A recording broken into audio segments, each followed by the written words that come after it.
السلام علیکم ورحمۃ اللہ وبرکاتہ۔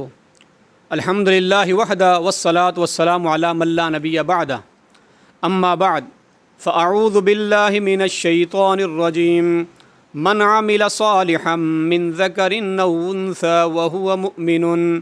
فلنحیینہ حیاة طیبہ ولنجزینہم اجرہم باحسن ما كانوا یعملون۔ مختصر حمد و ثناء اور درود و سلام کے بعد برادران اسلام، رمضان المبارک کا بابرکت اور مبارک اور مقدس مہینہ ہم پر سایہ فگن ہے۔ اس مہینے کے روزے وہ عظیم الشان عمل ہے۔ روزہ رکھنا جو کہ ارکان اسلام میں سے ایک بنیادی رکن بھی ہے، اور وہ عظیم الشان عمل ہے جس کے بارے میں جناب رسول اللہ صلی اللہ علیہ وسلم نے فرمایا، کل عمل ابن آدم یضاعف الحسنۃ بعشر امثالها الی 700 ضعف۔ فرمایا روزہ تو وہ عظیم الشان عمل ہے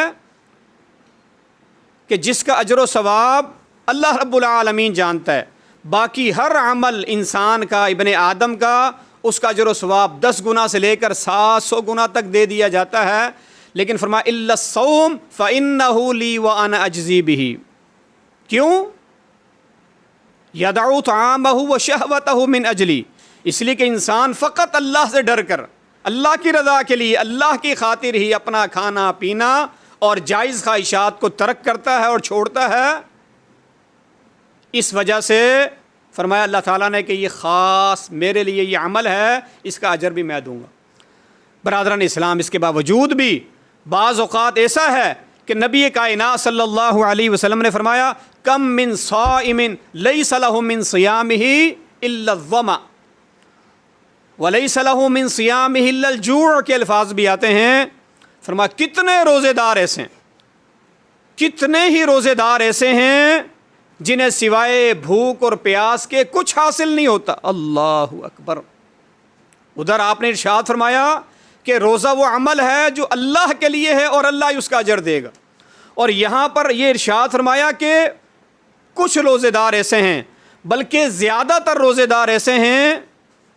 کہ جو روزہ تو رکھتے ہیں، وہ روزے کی حالت میں ہوتے ہیں، صبح سے لے کے شام تک وہ روزے کی حالت میں ہوتے ہیں، لیکن انہیں سوائے بھوک اور پیاس کے کچھ حاصل نہیں ہوتا، کچھ حاصل نہیں ہوتا۔ اور ایک حدیث میں آتا ہے، نبی علیہ السلام نے فرمایا، کم من قائم لیس لہ من قیام الا السحر۔ کتنے ہی قیام اللیل کرنے والے، رات کو اٹھ کے نماز پڑھنے والے اور تراویح کا اہتمام کرنے والے، اللہ کے سامنے کھڑے ہونے والے، بظاہر قیام اللیل کرنے والے ہیں، گھنٹوں گھنٹوں اللہ کے سامنے کھڑے ہیں، قیام اللیل کر رہے ہیں، انہیں سوائے شب بیداری کے، سوائے تھکاوٹ کے کچھ حاصل نہیں ہوتا۔ اس کا معنی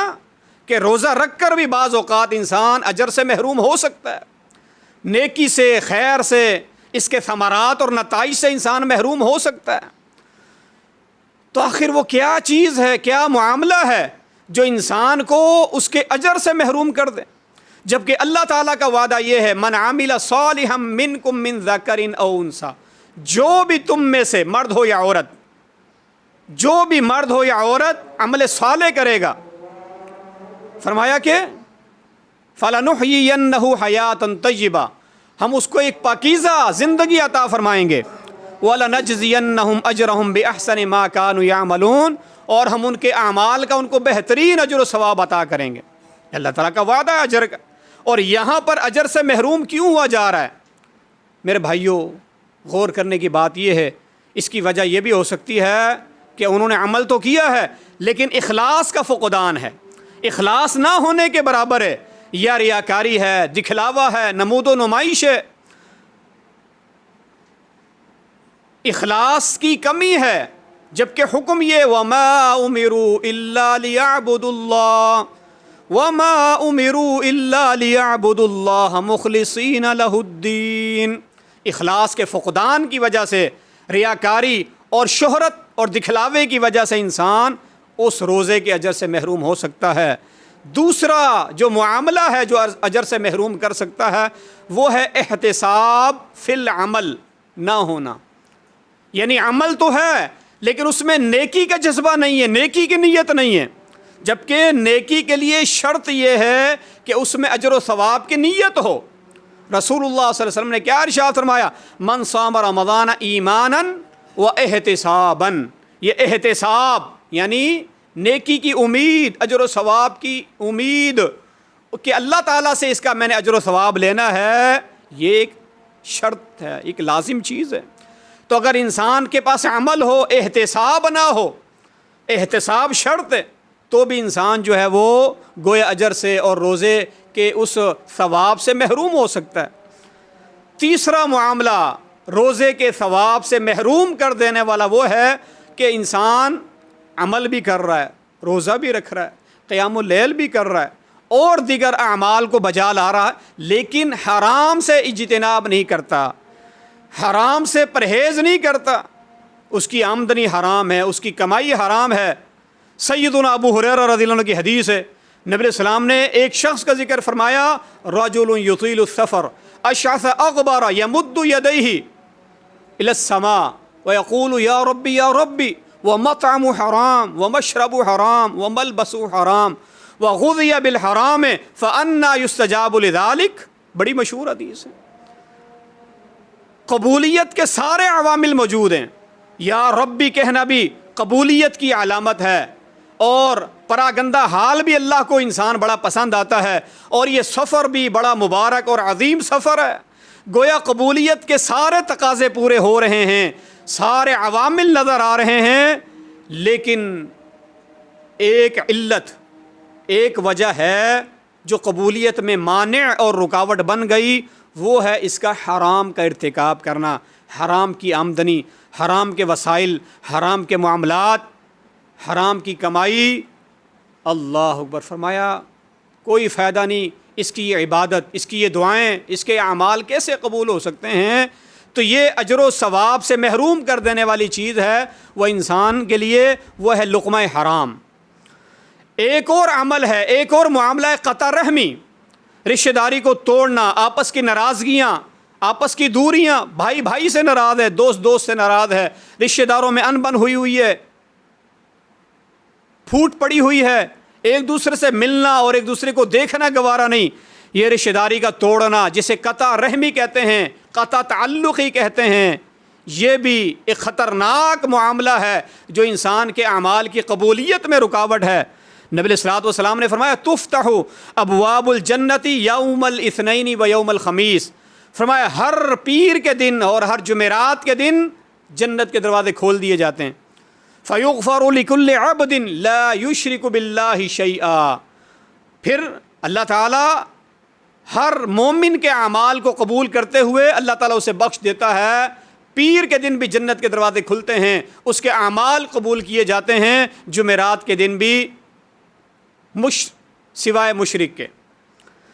مشرک کے ہر شخص کو معاف کر دیا جاتا ہے، اور فرمایا الا رجلا كانت بینہ و بین اخیہ شحناء، مشرک کے علاوہ اور اس شخص کے علاوہ جس کی اپنے بھائی کے ساتھ عداوت اور دشمنی ہے، دل میں کدورت اور نفرت ہے، آپس کی ناراضگی ہے، قطع رحمی ہے، قطع تعلقی ہے،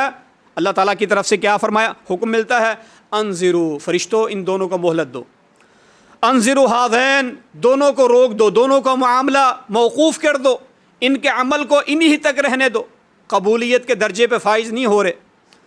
آسمان پہ نہیں چڑھ رہے، ورنہ تو اعمال صالحہ چڑھتے ہیں، الیہ یصعد الکلم الطیب والعمل الصالح یرفعہ،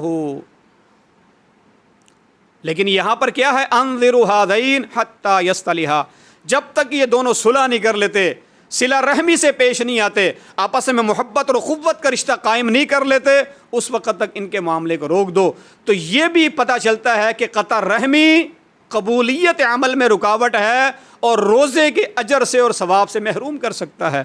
اور آخری چیز ہے حقوق العباد کی پامالی، ہم اللہ کا حق ادا کریں اور اللہ کے بندوں کے حق کو دبا لیں، اللہ کے بندوں کے حق کو پامال کریں، تو یہ بھی سراسر خسارے اور گھاٹے کا سودا ہے۔ وہ حدیث مفلس بڑی مشہور حدیث ہے، مفلس کون ہے؟ مفلس وہ نہیں جس کے پاس مال و متاع کی کمی ہو، مفلس تو وہ ہوگا قیامت کے دن یأتی بصلاۃ وصیام وزکوٰۃ، نبی علیہ السلام نے فرمایا جو بڑے بڑے اعمال لے کر، چوٹیوں کی طرح اعمال لے کر، پہاڑ جیسے عمل لے کر قیامت کے دن حاضر ہوگا، لیکن اس نے حقوق العباد کو پامال کیا ہوگا، اللہ کے بندوں کے ساتھ ظلم و زیادتی و ناانصافی کی ہوگی۔ نتیجہ کیا نکلے گا؟ ان مظلوموں کے گناہ لے کے اس پر ڈال دیے جائیں گے اور اس کی نیکیاں ان مظلوموں میں تقسیم کر دی جائیں گی، حتیٰ کہ اس کا دامن نیکیوں سے خالی ہو جائے گا، اس کے پلے کچھ باقی نہیں رہے گا۔ فرمایا یہ ہے مفلس، حقوق العباد کی پامالی یہ ایک خسارے کا سودا ہے۔ جاننا میرے بھائیوں، ہم اللہ کا حق ادا کرتے ہیں روزہ رکھ کے، نماز پڑھ کے، تلاوت کر کے اور دیگر اعمال صالحہ کو بجا لا کے اللہ کے بندوں کے حقوق کو بھی پورا کرنا ہے، ان میں خیانت نہیں کرنی، ان میں جو ہے نا وہ کسی قسم کی ان کے ساتھ دھوکہ دہی نہیں کرنی، اللہ کے بندوں کا بھی خیال رکھنا ہے تاکہ ہمارے اعمال شرف قبولیت کو پالیں۔ اللہ تعالی ہمیں عمل کی توفیق دے، ہمارے اعمال کی اصلاح فرمائے۔ وآخر دعوانا الحمد للہ رب العالمین۔